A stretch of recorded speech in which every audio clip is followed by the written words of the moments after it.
Hello, traders. FX Pip Collector here. Today is Wednesday, October 1st, and this is my analysis for the US dollar Swiss, and we're on the 4-hour time frame. So, anyways, on the 4-hour time frame, I still think there's a pretty good chance that this could be the end of a WXY right here. If that is true, then it could go down more, but it potentially would continue the uptrend.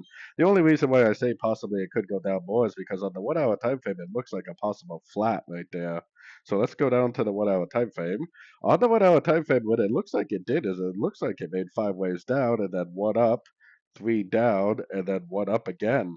Kind of looks like a possible like either running or expanding flat.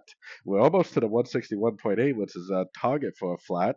The 178 is also a target for the flat. So what you do is you take the wave A, Fibonacci extension, measure the wave A, and then project it off the bottom of this potential wave B, and that should give you the targets for wave C. Now, a flat can also go to the 261, 278 also, so definitely keep an eye on your fib levels. If you get like a double top, break a structure at one of those key fib levels, it's probably the end of a correction, and it's probably going to make another wave to the downside.